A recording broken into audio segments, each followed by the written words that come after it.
14 diz assim: por esta causa me ponho de joelhos diante do Pai, de quem toma o nome toda a família, tanto no céu como sobre a terra, para que, segundo a riqueza da sua glória, vos conceda que sejais fortalecidos com o poder, mediante o seu Espírito no homem interior, e assim habite Cristo no vosso coração, pela fé, estando-vos arraigados, alicerçados em amor, a fim de poderdes compreender com todos os santos qual é a largura e o comprimento e a altura e a profundidade, e conhecer o amor de Cristo, que excede todo entendimento, para que sejais tomados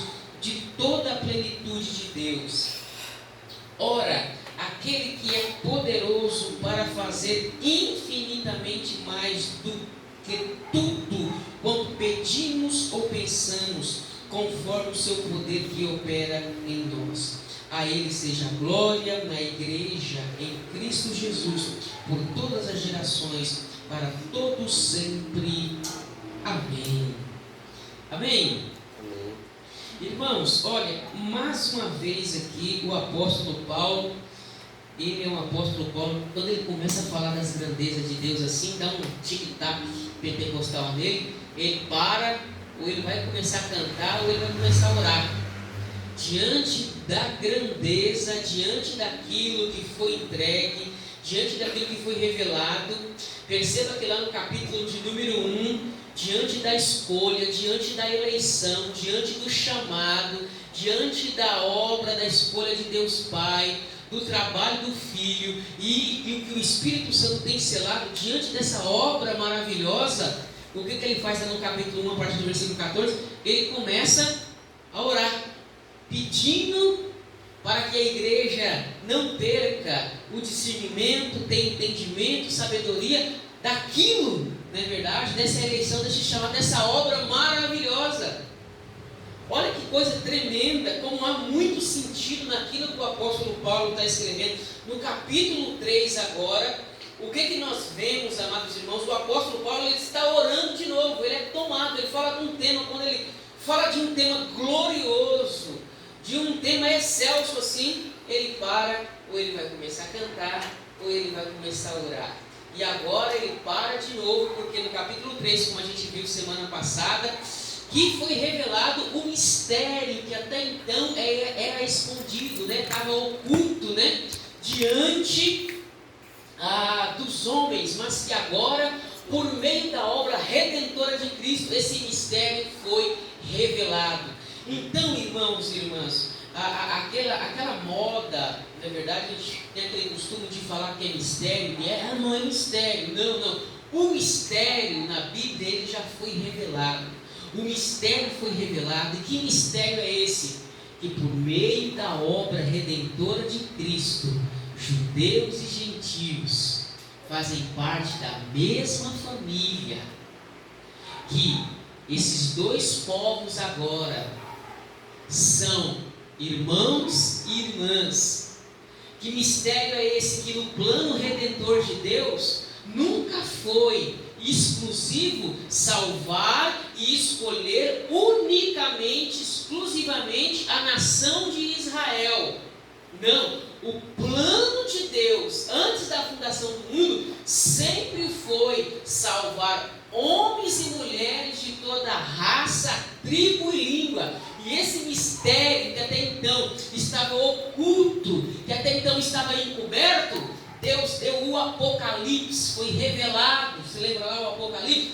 Deus revelou que esse mistério agora, ele é conhecido, agora ele pode ser percebido. E esse plano de salvação de Deus agora, que alcança todas as nações, todos os povos agora, no mundo espiritual, os anjos, os demônios, no mundo espiritual está todo mundo assim, diante daquilo que Deus começou a fazer na história, daquilo que Deus começou a fazer desde quando Ele chamou Abraão. Porque a pergunta é: como Deus vai salvar a humanidade? Como Deus vai restaurar os homens? E os judeus haviam entendido e achavam que somente eles eram o povo escolhido, o povo eleito. Mas não, mas que o plano de Deus, o plano cósmico de Deus é salvar toda a humanidade, é restaurar todo o cosmos. E esse plano maravilhoso, nós gentios estamos incluídos, irmãos e irmãs. Nós fomos incluídos nesse plano redentivo e maravilhoso. Porque chega um momento da leitura que você fala assim: o apóstolo Paulo, ele foi encarregado desse ministério. A semana passada nós vimos que a expressão que ele usa, dependendo da versão, é dispensação, não é verdade? É que nessa dispensação, ou seja, a partir do Novo Testamento, coube o apóstolo Paulo pregar esse evangelho que agora foi revelado agora por ele, por meio de Cristo, que o plano de Deus agora é salvar tanto judeus como gentios, e que esses dois povos agora fazem parte da mesma família. Que Deus agora, amados irmãos e irmãs, tem um plano redentivo de salvar o mundo, e esse plano foi posto em ação desde o chamado de Abraão. E esse plano, amados irmãos e irmãs, ele é um plano que se cumpriu e tem se cumprido por meio da obra redentora de Cristo. Cristo é aquele que, por linguajar de Paulo, que a gente viu, Cristo estabeleceu a paz, a inimizade que havia entre Deus e o homem, entre judeu e gentil, entre a nação de Israel e os povos pagãos. Agora, Deus, agora por meio do seu Filho Jesus, estabeleceu a paz.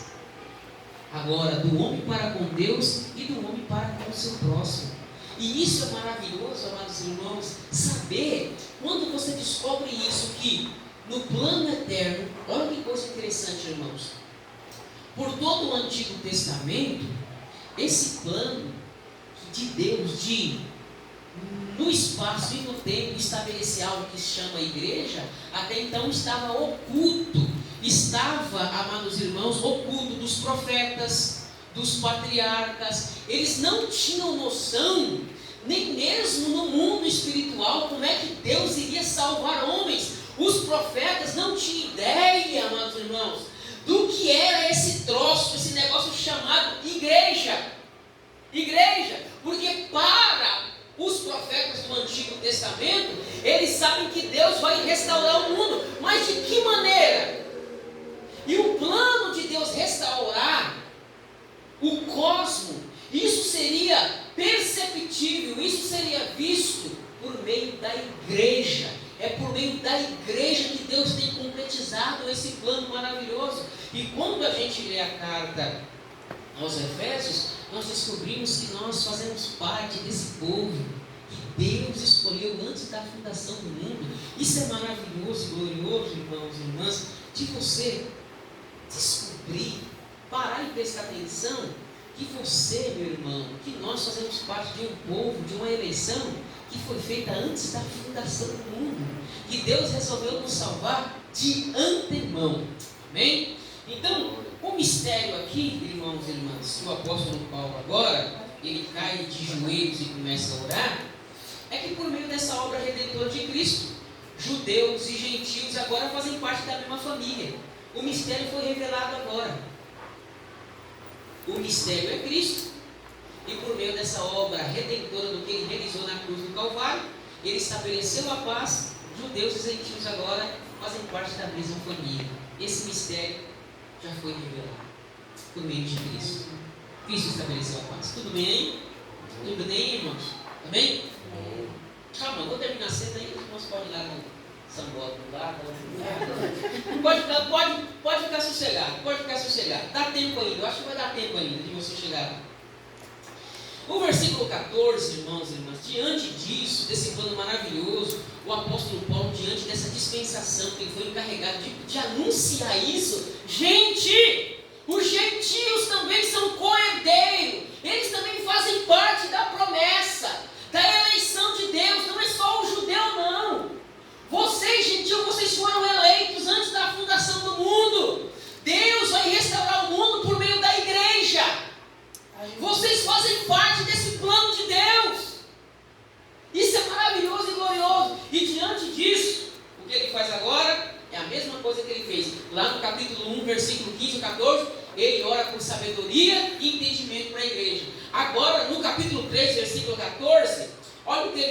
vai orar, fazer mais uma oração, diz assim: por esta causa me ponho de joelhos diante do Pai. Ou seja, por esta causa é interessante que, segundo alguns estudiosos, o costume padrão judaico era orar de pé.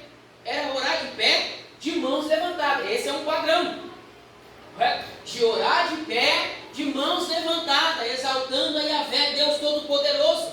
Mas quando se coloca de joelho, é um ato de devoção, de adoração a Deus. Então é um ato aqui de devoção, de adoração, de se colocar de joelho diante de Deus, por aquilo que Deus já começou a realizar e fazer na vida da igreja. Por esta causa me ponho de joelho diante do Pai. Olha que coisa maravilhosa. Judeus e gentios agora fazem parte da mesma família, e tanto judeus e gentios têm o mesmo Pai. Vocês não acreditam, mas é interessante que você tem um Pai, e esse Pai que você tem direito a todas as riquezas, todos os benefícios do seu Pai. Nós, como igreja, isso precisa ficar claro, senão nós somos sequestrados por essas teologias aí absurdas, horríveis, que têm sido pregadas aí fora. Porque você é sequestrado por um outro Pai, que não é o Pai celestial da Bíblia. Esse Pai desse mundo aí tem oferecido muitos bens, muitas riquezas, muita glória, muitos status. E esse não é um Pai, esse aí é um ídolo falso. Quem oferece poder e riqueza para as pessoas, amados irmãos, nesse mundo aí, é Satanás. Isso é coisa do diabo. Preste atenção, Mateus capítulo 4. A gente sempre tem que ter Mateus capítulo 4, porque é Satanás que oferece todas as glórias desse mundo, tudo isso. O que mais você quer, meu irmão? Não vem não. O que você quer? Poder, dinheiro, glória. Lá no monte vou ver, tudo isso eu te darei. Tudo isso eu vou te dar. Essas são as propostas do ídolo desse mundo, dos deuses desse mundo. Mas a nossa riqueza, ela é uma riqueza eterna, celestial, a qual as teologias que têm sido muitas das vezes propagadas aí fora, tem sequestrado muitas pessoas, infelizmente. Você precisa ter a certeza que você tem um Pai, que você faz parte de uma família. Você não é um órfão. Meu Deus do céu, você não é um órfão, você faz parte de uma família.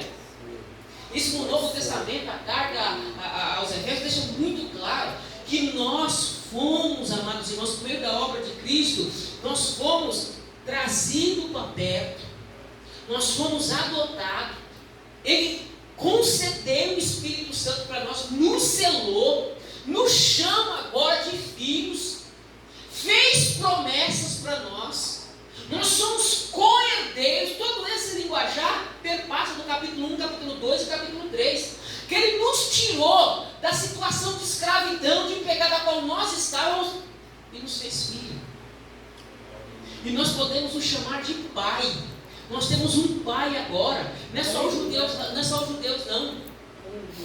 Olha o diálogo dos judeus para com Jesus. Preste atenção, olha a certeza que eles tinham. Porque Jesus falou assim, se vocês não creem em mim, se arrepender dos seus pecados, vocês vão perecer. Aí eles falaram, não, nós temos sempre garantia. Nós temos Abraão por pai.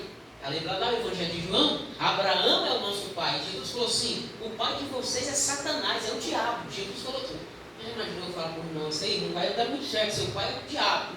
Mas Jesus falou para eles, para aquela comunidade que havia circuncidado, que havia cumprido as festas, que não, o pai de vocês é Satanás, é o diabo.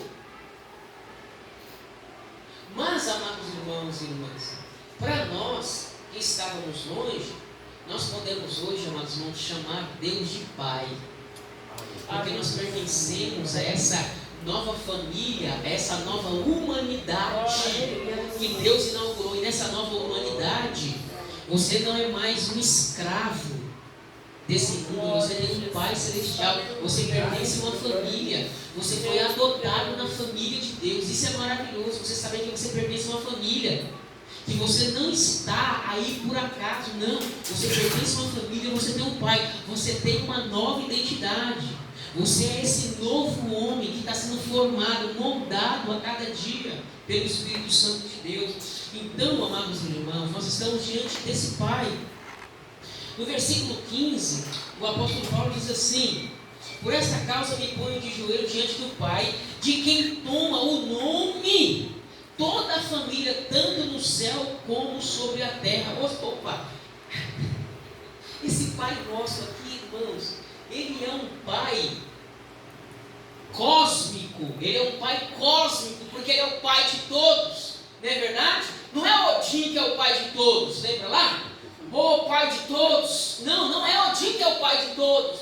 É o nosso Deus que é Pai de todos.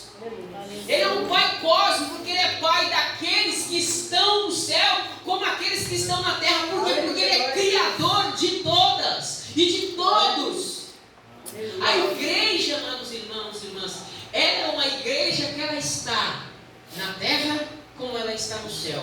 Ou seja, a gente tem irmãos que estão vivos na terra, que é essa igreja, corpo místico de Cristo. Essa igreja, ela está reunida em vários cantos desse mundo, mas nós temos irmãos também que já estão no céu, que partiram. Esse Deus, amados irmãos, Ele é esse Deus que é Pai dessa família gloriosa. Esse Deus é um Deus cósmico, porque essa família, ela se reúne ou ela está tanto no céu. Amém? O versículo 16 diz assim: para que segundo a riqueza da sua glória, segundo a riqueza da sua glória, olha que coisa maravilhosa, hein? Jesus amado, vos conceda que sejais fortalecidos com poder, mediante o Espírito Santo no seu homem interior. O apóstolo Paulo, no versículo 16, 17, está falando algumas coisas aqui que chamam muito a nossa atenção. Olha a oração dele. Ele se coloca de Deus diante de oração, de joelho, em sinal de devoção, de adoração, e ele toma o nome de toda a família que se reúne no céu e na terra. Nosso Pai é um Pai cósmico, tá bom? E a oração dele é que, para que segundo a riqueza da sua glória, vos conceda que sejais fortalecidos com poder. O apóstolo Paulo aqui ora primeiro por fortalecimento. Senhor, eu oro por fortalecimento. Eu oro para que essa igreja, para que a igreja de Cristo, ela seja fortalecida. E esse fortalecimento com poder, ele seja com poder.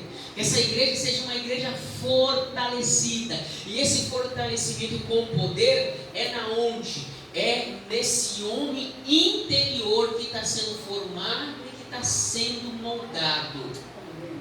Então ele ora, essa é a oração, amados irmãos, que nós como cristãos devemos orar pela igreja, que a igreja de Cristo, que a comunidade dos santos, ela seja fortalecida com poder, renovada com poder, não no homem exterior, mas no homem interior, que está sendo formado, que está sendo moldado, que está sendo trabalhado. Então o apóstolo Paulo ora para que o revestimento, para que essa fortaleza, ela venha, ela traga para esse homem poder no seu interior, porque lá no interior é que esse homem precisa, esse homem interior que está sendo renovado, que está sendo moldado, que está sendo vivificado, ele precisa ser renovado e revestido com poder no meu homem interior. Essa é uma das orações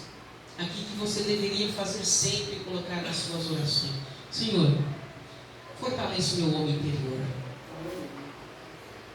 porque o seu homem exterior, só Jesus, né? É só Jesus. O nosso homem interior, ele precisa ser renovado, ele precisa ser fortalecido. Vamos orar ao Senhor. Senhor, eu preciso ser renovado de dentro para fora. Às vezes as pessoas olham para você e acham que você está renovado, mas interiormente, irmão, interiormente, igreja, nós precisamos de fortalecimento lá no interior. Lá no interior, lá no fundo, você sabe que você não é nada disso. Lá no fundo você sabe que você está vazio, que você está off, que não tem nada. E a oração dele, Senhor, eu estou orando para a igreja, que a igreja seja renovada lá no interior, no homem interior dela. Aleluia. Lá onde o Espírito pode habitar, lá onde o Espírito pode atuar. Porque se esse homem interior seu for renovado, for fortalecido, meu irmão, aí a coisa muda. Bem, então o apóstolo Paulo aqui, segundo a riqueza da glória de Deus, ele ora para que Deus conceda fortalecimento mediante o seu Espírito no homem interior.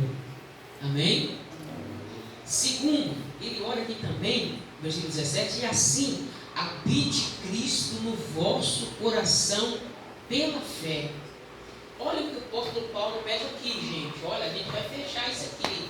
Ele está diante de Deus, de joelho dobrado, em devoção, em oração, correto? Deixa eu me adiantar aqui, vai. Estou me cutucando aqui, tá? Gente, o apóstolo Paulo, vamos imaginar.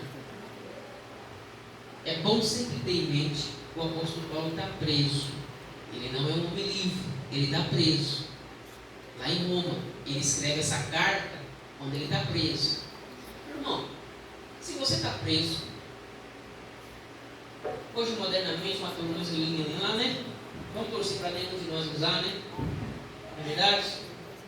Vamos torcer para a gente não usar. Qual seria a sua oração? Qual seria a sua oração? Qual seria a sua oração? O camarada que está preso, se vocês lembram semana passada, o apóstolo Paulo falou assim: gente, vocês estão preocupados porque eu estou preso? Nossa, essa prisão minha é uma glória maravilhosa, não se preocupe com isso não. Essa prisão que aconteceu comigo, isso é glorioso. Isso vai ser glorioso, não se preocupe com a minha prisão não. Foi assim que ele encerrou. E ele começa a orar agora. É interessante que essas cartas, irmãos, ele está numa situação de aprisionamento, mas ele está orando aqui pela igreja. Ele está orando aqui para que o Senhor, para que o Espírito Santo renove o homem interior que habita na igreja. E isso só é possível por meio do Espírito. Meus irmãos, diante de uma cadeia, agora a gente está orando ao Senhor, pedindo libertação, pedindo livramento, pedindo: Senhor, me tira daqui, Senhor. Senhor, e agora? Meu Deus, um desespero, aquele negócio todo. Sim ou não? Perceba que a gente precisa confiar de fato. Não sei se a gente confia de fato como a gente fala que confia. Porque diante dos aprisionamentos do apóstolo Paulo, parece que ele confiava de fato no Deus a qual o chamou para pregar esse evangelho aos gentios. Porque mesmo que ele fosse preso, amados irmãos, a comunhão dele, a rotina dele parece que não era abalada por isso. Se ele está preso, não tem problema nenhum, vamos orar, vamos confiar. E diante dessas orações, Deus fazia alguma coisa. Deus tremia o lugar, as portas se abriam, alguma coisa acontecia. É essa oração que a gente precisa. Se está aqui uma oração que a gente precisa aprender aqui na Bíblia, é essa. Se a gente tem gastado mais tempo nas nossas orações, a gente gasta mais preocupado com o nosso bem-estar conosco do que com a igreja, e esquece de confiar que mesmo diante da situação que estamos passando, parece que Deus não está vendo isso. Espera aí, eu preciso lembrar o Senhor, viu?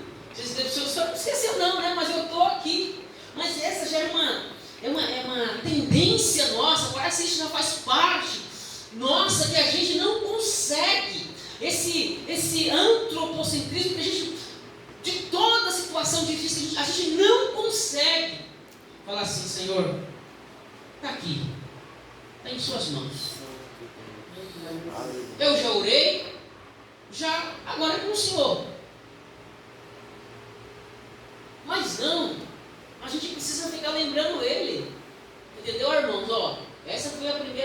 sexta-feira. Tem mais 6 ainda, viu? Na próxima nós vamos aqui, Senhor! Parece que ele não ouviu na primeira. Olha, tem mais 5 ainda. Na hora da terça, vamos. E não pode quebrar, hein, irmão? Se quebrou uma, já perdeu todas. Aí tem que esperar a próxima campanha, o próximo propósito, o próximo não sei o quê. A gente ora, mas parece que a gente não confia de fato. E essa oração do apóstolo Paulo, amados irmãos, ele sempre orava e ele confiava de fato diante do Deus a qual ele está. E por isso ele está diante de Deus em oração e ele precisa tranquilizar a igreja, não é verdade? Ele ora então para que esse homem interior da igreja seja renovado, e ele ora para que Cristo, assim habite Cristo no vosso coração pela fé. Ele ora para que Cristo venha o quê? Habitar no coração da igreja. Uma outra expressão que poderia ser traduzida aqui também, no termo grego, é residir,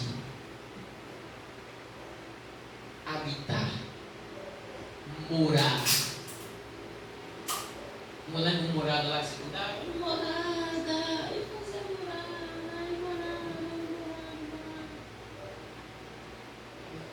A importância de Cristo, amados irmãos, por meio do Espírito, vinha habitar no coração da igreja, pela fé. Cristo venha habitar, residir nos nossos corações. Essa é uma oração importante que a gente sempre tem que orar. Senhor, meu Deus, eu não sei orar. Ore para que o Espírito Santo venha renovar o homem interior da igreja. Ore para que o Senhor venha habitar nos corações dos irmãos e das irmãs. E o apóstolo Paulo está certo, irmão, porque parece que Jesus não está habitando em muito coração de crente, não, hein? Para que o Senhor venha habitar nos nossos corações. Será que o Senhor habita mesmo nos nossos corações? Essa é a oração: Senhor, venha habitar no meu coração, porque eu não tenho, sei não se o Senhor está habitando no meu coração, hein? Porque de uns tempos para cá, parece que o Senhor veio, pagou um aluguel, venceu 30 dias e foi embora. Foi embora. Parece, irmãos, que no coração de alguns crentes o Espírito Santo parece que paga um aluguel de 3 meses, 6 meses e... Deixa eu entrar aqui nessa casa, nesse coração, para ver se o Senhor habita aqui, se o Senhor está aqui. Em muitos corações, se você ir lá, irmãos, você não vai achar Cristo. Você vai achar tantas outras coisas, menos Cristo. E as pessoas mesmo assim ainda carregando o nome, né? De cristão. Então a segunda coisa aqui é que Cristo habite em vossos corações pela fé. Agora ele vai usar uma metáfora aqui: estando-vos arraigados e alicerçados em amor. Ou seja, aqui nós temos uma metáfora aqui que ele usa aqui de 2 formas. Cristo vem habitar em nossos corações e que os nossos corações estejam arraigados e alicerçados. Então aqui nós temos a metáfora do que? Nós temos uma metáfora do campo e nós temos uma metáfora, amados irmãos, de uma construção. Olha, que Cristo venha arraigar. Quantos de vocês já viram um pé de árvore? Essa árvore ela tem raízes, amém? Só que as nossas raízes, lá no final ele está dizendo assim, me parece que é o amor. É o amor. O apóstolo Paulo não foge desse tema, não é verdade? Esperança, a fé, e o maior de todos, na carta aos Coríntios fala que é o amor. Então, o nosso alicerce, o seu alicerce, se Cristo vem habitar no seu coração, ele tem que ser o amor, tem que ser alicerçado, correto, e arraigado as raízes. Sempre ela está enraizada lá no fundo.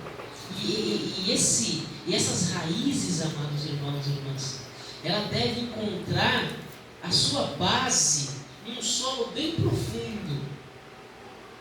E esse solo, amados irmãos, nos nossos corações tem que ser o amor de Cristo. O amor de Cristo. Porque foi por meio do amor que o Senhor nos elegeu, que o Senhor nos escolheu. Nós não fizemos nada para que o Senhor não nos escolhesse. Pelo contrário, a Bíblia diz que Ele nos amou, sendo nós ainda pecadores. Amém? Então nós temos que estar alicerçados, aqui arraigados, essa expressão arraigados, correto? Uma metáfora, né, do campo. E nós temos aqui também outra expressão que é alicerçados, ou seja, um prédio, não é verdade, ou uma casa, ela tem que estar alicerçada, tem que ter uma boa base. Essa base, para o apóstolo Paulo aqui, ela é o amor. O amor, irmãos, o amor, ele tem que fazer parte da vida da igreja. O amor, ele tem que fazer parte das nossas vidas. E esse é um tema tão espinhoso para nós nos dias de hoje, porque nós somos acusados de falar do nome de Deus, mas a gente não faz realmente aquilo que Ele falou que era para fazer, não é verdade? E nós somos acusados de não ter esse amor de fato, não é verdade? É fácil falar, não é verdade? Falar, a gente é bom de falar de amor, é gostoso falar sobre o amor, não é? Isso aí todo mundo fala, a gente é bom falar do amor, mas viver segundo o amor de Cristo, amados irmãos, já é outra história. Isso já é um custo muito grande, mas a Bíblia diz, amados irmãos, que o apóstolo Paulo está orando para que a igreja de Cristo, ela esteja arraigada e alicerçada nesse amor de Cristo. É o amor de Cristo. Mas como é que eu vou amar? Assim, como é que eu amo? Essa é a minha pergunta, mas como é que eu vou amar? É só você olhar como Jesus se comportou com as pessoas. Vai e faça o mesmo. É assim que ele ensinava, né? Mostrando, não é verdade? Mostrando. Então, como é que ele ensinava os seus discípulos acerca do amor? Como é que ele ensinava o seu auditório acerca do amor? Como é que a gente pode aprender as nossas bases estar arraigada no amor?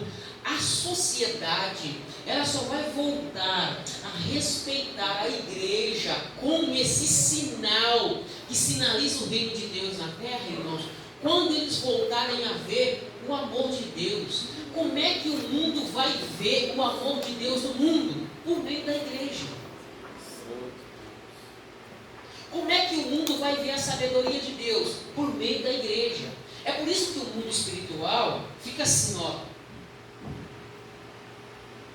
Esse plano de Deus, de revelar o plano dele, por meio da igreja, por meio de um povo, dele mostrar toda a glória dele, toda a sabedoria dele, a multiforme dele no mundo. Quando as pessoas quisessem saber o que é sabedoria, entendimento, glória, amor, as pessoas deveriam olhar para a igreja. Por quê? O exemplo, mais claro, é tirado lá do Antigo Testamento. Deus escolheu o povo de Israel, correto? Tirou eles do Egito, correto?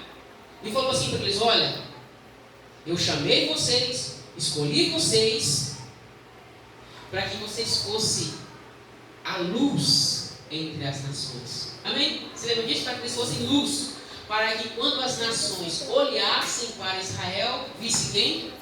A glória de Yahvé. Era para as nações olhar e falar assim: nossa, que adoração é essa que esse povo faz?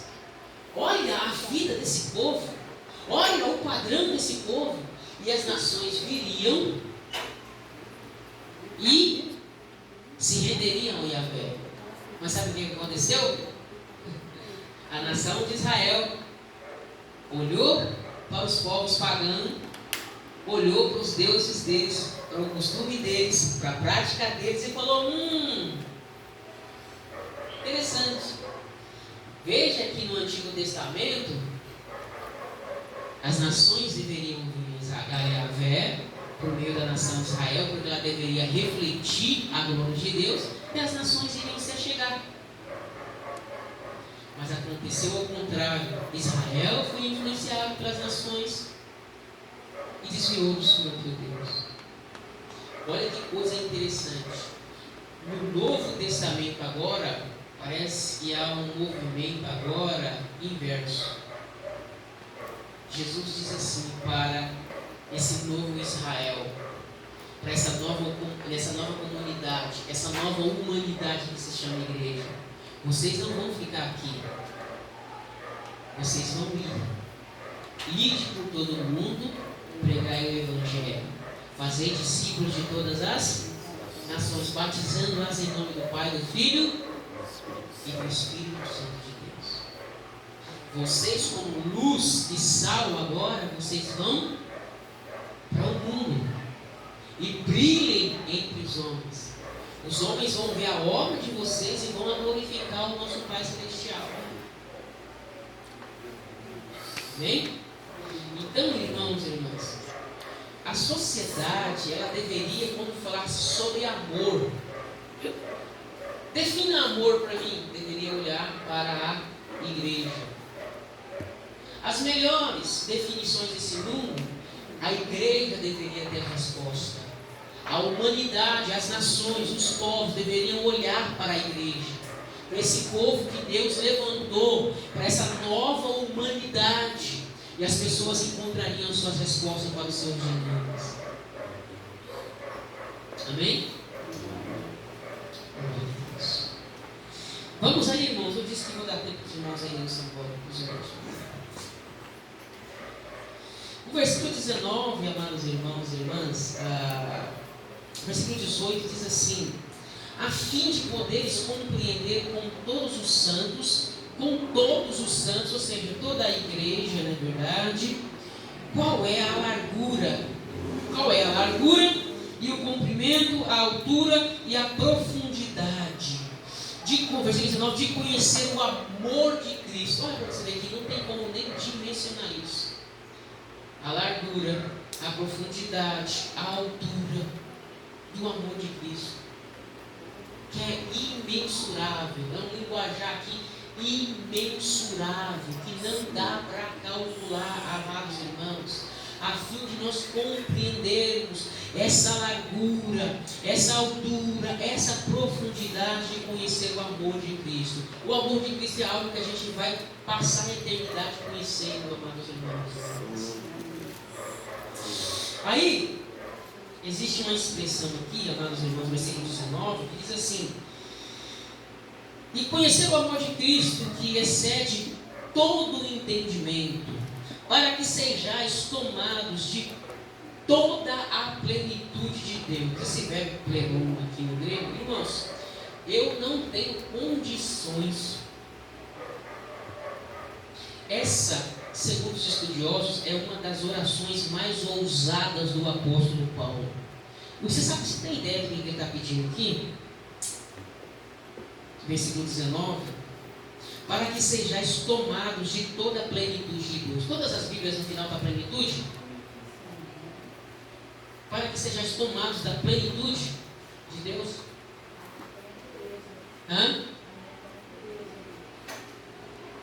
Para que sejais tomados da natureza de Deus.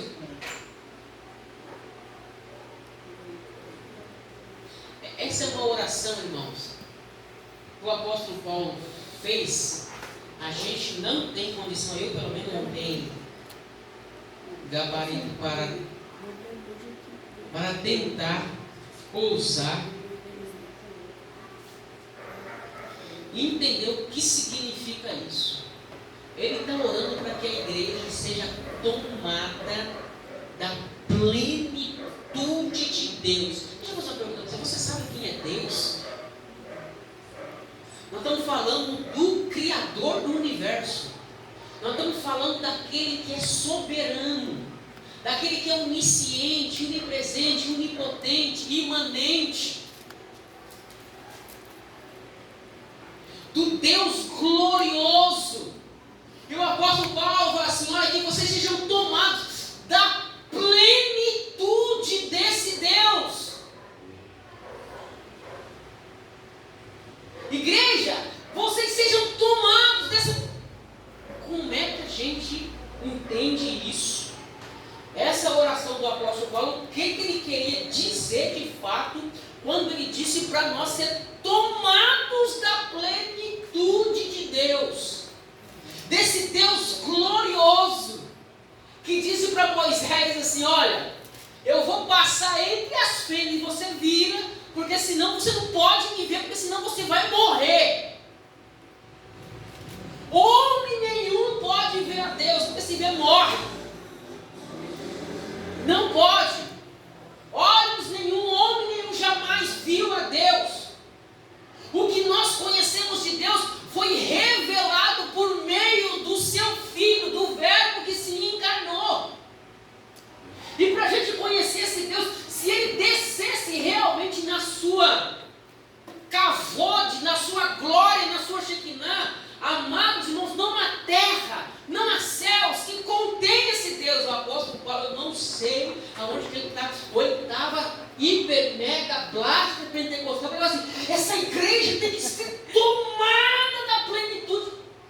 O que ele quis dizer com isso? Porque uma igreja ser tomada da plenitude de Deus, desse Deus glorioso, desse Deus transcendente, que nenhum homem, nenhum ser vivo jamais viu, que precisou, por meio do Filho, vestir-se de homem, assumir carne e osso, para que a gente entendesse, para que a gente compreendesse. O apóstolo Paulo está falando assim: olha, para que sejais tomados da plenitude de Deus. Você sabe o que é plenitude, irmãos? Plenamente, por completo.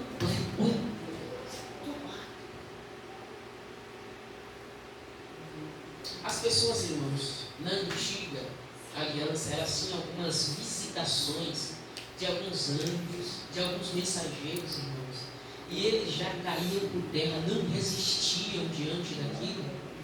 O Isaías, amados irmãos, no capítulo 6, ele viu umas conversas lá no trono da glória, numa sala celestial,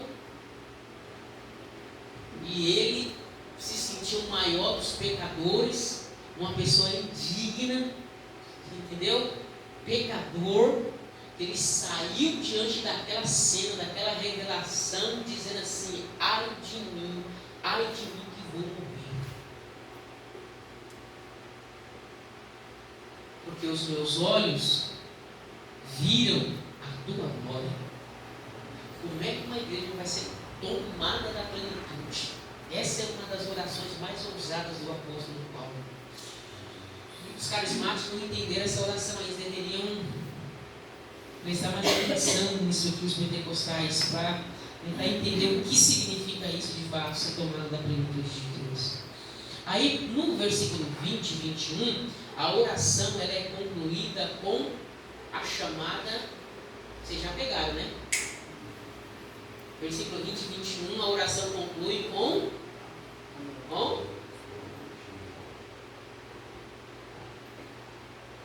a vocês que não querem ainda, você pode, né? Olha, versículo 20 e 21, o apóstolo Paulo, amados irmãos, termina com aquele glorioso que a gente tem trabalhado com os irmãos aí, a Denise termina com a chamada doxologia. Versículo 20 e 21, nós temos uma doxologia. Ora, aquele que é poderoso, ele começa a adorar a Deus, expressar a Deus, correto? Aquele que é poderoso para fazer infinitamente mais do que tudo quanto pedimos ou pensamos. Você já imaginou isso, irmão? Tudo, pensa em algo assim, pode pensar em algo assim extraordinário, pode pensar, pense em algo extraordinário aí. Eu sei que você quer mudar de onde você está. Eu sei que você quer comprar o seu Deus. Pode pensar. Pense em algo extraordinário, algo assim que você fala: meu Deus, deixa eu falar para você. O nosso Deus pode fazer infinitamente mais do que você pensa ou imagina. Glória a Deus. Os crentes não entenderam isso ainda. a gente pensa, imagina o nosso Deus, o linguajar que as Paulo de Isaiano, né? De Isaías, eu tenho para mim que é de Isaías, o linguajar isaiânico aqui, porque os nossos pensamentos, os de Deus são maiores, na verdade. Assim como os céus são mais altos que a terra, assim os pensamentos de Deus são maiores. Nós temos aqui uma influência isaiânica aqui, nessa doxologia. Então, tudo aquilo que pensamos ou imaginamos, isso é besta demais. Se você recebeu, você recebe a bênção. Glória a Deus, Jesus me deu isso aqui, irmão, sua mão cabeça, isso é besta. Deus podia te dar infinitamente mais. Nosso Deus poderia ter feito infinitamente mais. Esse é o nosso Deus que, diante das bênçãos, dos testemunhos que a gente conta, o nosso Deus, irmãos, poderia ter surpreendido muito mais. Ele poderia ter feito infinitamente mais. A gente não se alegra com a bênção, com a vitória, com aquilo lá, mas o nosso Deus, ele pode fazer infinitamente mais do que pensamos ou imaginamos. Aleluia. Então, o apóstolo Paulo expressa isso, não é verdade? E no versículo 21, ele termina a oração, não é verdade? Que é como que deveria terminar as nossas orações, né? Não a nós, mas a Ele seja a glória na igreja, em Cristo Jesus, por todas as gerações, para todo sempre. A Ele seja a glória, para todo sempre. Vamos aqui, irmãos, fazer uma aplicação simples aqui dessa oração do apóstolo Paulo, que deveria estar na sua agenda, que deveria estar na minha agenda. Se existem orações, irmãos, que a gente deve fazer, são orações bíblicas, como os Salmos, está cheio de oração, como as cartas paulinas, está cheia de oração. Lá no capítulo 1, ou no capítulo 1, versículo 15, orando para que Deus dê sabedoria, discernimento e entendimento para a igreja. Porque a maioria dos crentes não tem ideia do plano redentivo de Deus. O apóstolo Paulo ora para que eles não percam isso de vista. O apóstolo Paulo agora nessa segunda oração está de joelho, em sinal de devoção, adoração a Deus, clamando a Deus pela igreja, pedindo a Deus, a igreja, para quê? Para que essa igreja, amados irmãos, entenda que o mistério foi revelado. Esse mistério foi revelado, que nós fazemos parte de uma nova humanidade, de uma nova família. A igreja não só é a igreja, você não só é a igreja, você é a nova humanidade que Deus está formando nesse mundo. Preste atenção, no final Deus vai inaugurar o novo céu e a nova. Só que para habitar no novo céu e na nova terra, para habitar no novo céu e na nova terra, precisa ser novos homens e novas. Você está entendendo a lógica de Deus? Olha, lá no final o Senhor vai estabelecer novos céus e nova terra, correto? O velho não pode habitar lá. Deus vai fazer as coisas novas. Você precisa entender que o plano de restauração é que a nossa escatologia, amados irmãos, a gente tem esse mau hábito de sempre jogar ela para o futuro. Jesus vai voltar, aí sim lá. Não. Essa obra de salvação, essa obra gloriosa, já deu start, ela já começou na cruz do Calvário. Esse novo homem, essa nova mulher, olha para você ver, esse homem interior aí, essa nova humanidade. Olha, nós não éramos as pessoas velhas. Paulo fala que não foi Deus que nos deu vida, nos tirando do pecado, da morte que a gente estava vivendo nos nossos delitos. Ele nos deu vida para vivificar esse homem, correto? E esse homem já foi vivificado. Deus está vivificando, o Espírito Santo está vivificando, está salvando homens e mulheres no espaço e no tempo, na história, para que esses homens, amados irmãos e mulheres, habitem nesse novo céu e nessa nova terra que Ele vai inaugurar. Mas essa criação aqui que somos nós, ela já começou na ressurreição de Jesus. Já foi mostrado que Jesus, palavra maravilhosa, deu uma surra na morte, pegou a morte assim, e fez igual um popó, pegou a morte, mas deu um cacete nela,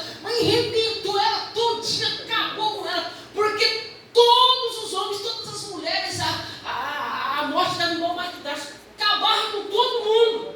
Mas até que um dia um homem chamado Jesus pegou a morte no primeiro round e deu uma surra nela.